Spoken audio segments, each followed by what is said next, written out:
Hey guys, before you start watching, I just want to let you know that this is a re-upload of a video that I uploaded a few weeks ago, and the reason it's a re-upload is because it got striked and it got removed by a certain content creator here on YouTube. So if you guys want to support me, it'd really help if you guys watched the whole video all the way through, left a like, and left a comment. And I want to give everyone that already does that a huge thanks in advance.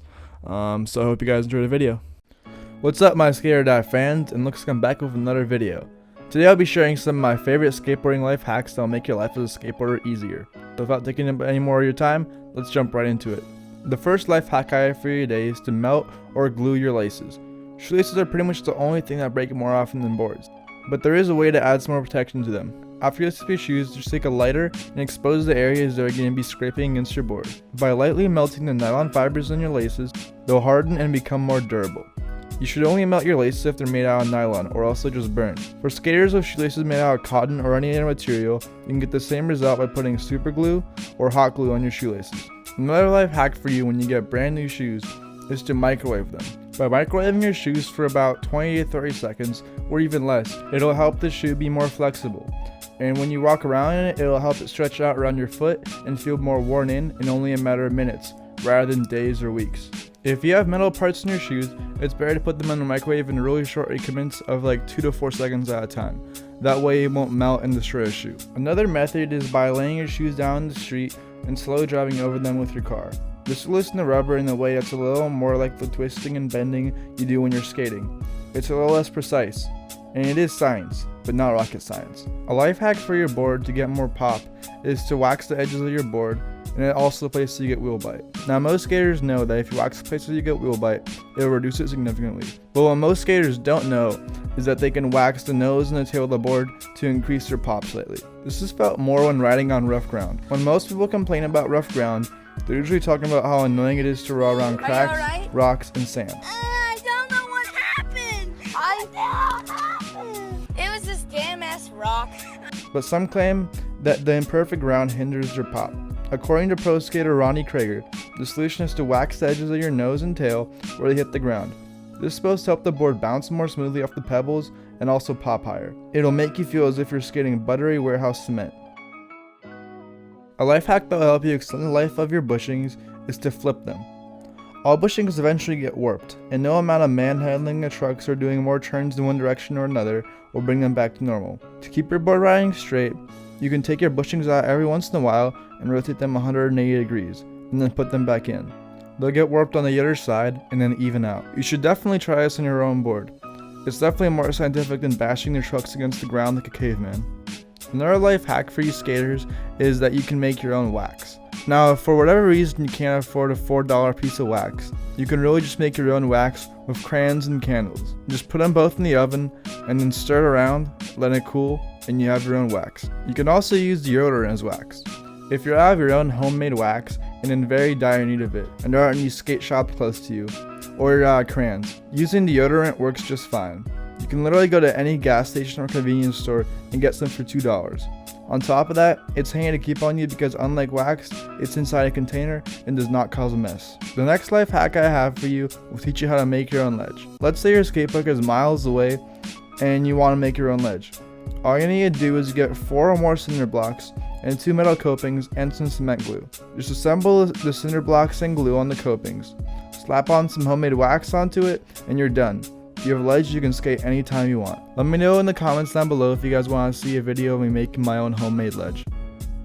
A life hack for you skaters who are just setting up a new board is to mark your front and back trucks. I feel like most skaters already know this life hack, but for some of you who are only setting up your second board or something like that, this could be really useful.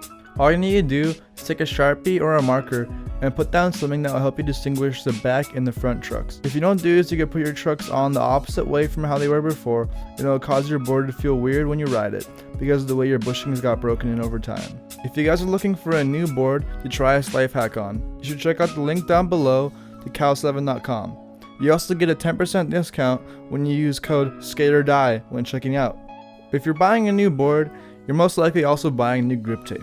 At least I hope you are. And a lot of new skaters, and even experienced skaters, will get grip thumb when they set up a new board. Grip thumb is often caused by fresh grip tape rubbing the skin off the thumb you hold your board with. To avoid this, simply take the remaining extra grip tape you have after setting up your board and sand down the area you put your thumb on. This won't hinder the performance of your board in any way, so there really is no reason not to do it. The following life hacks are going to be more about when you're actually riding your skateboard and how to keep yourself from getting injured, or just how to improve your skateboarding overall. The first tip will help you not only be better at skating, but also avoid getting injuries and avoid almost dying, because it's just bring a water bottle. You need water, guys. Like if you're skating on a 90-degree day, your body's gonna be working really hard, you're gonna be sweating a lot, and you're gonna be losing a lot of water from your body.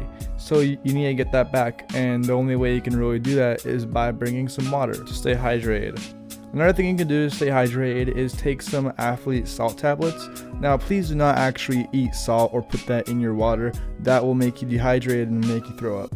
But what you can do is there's special little tablets, I'll put them on the screen right now, have them link in the description to Amazon or whatever, where you can basically take it 30 minutes before your sesh, and they'll help you replace the salt that you lose when you're sweating. These tablets also help reduce the chance of you getting cramps, and will overall help you perform better when you're skating. Another life hack for the skate park is to skate with more experienced people. If you do this, you'll see your skateboarding progression improve way faster over time, just simply because you're watching them do more advanced tricks, and they'll give you more tips about how to land your stuff properly, or maybe fix your posture, and basically tell you what you're doing wrong so you can improve it. If you are skating with experienced skaters and pushing your limit all the time, you are more likely to get hurt. But here's something that can save you. So if you guys watched my previous video on tips for new skaters, you probably saw one of my tips, which was cuffing your socks or just wearing thick socks when you're skating.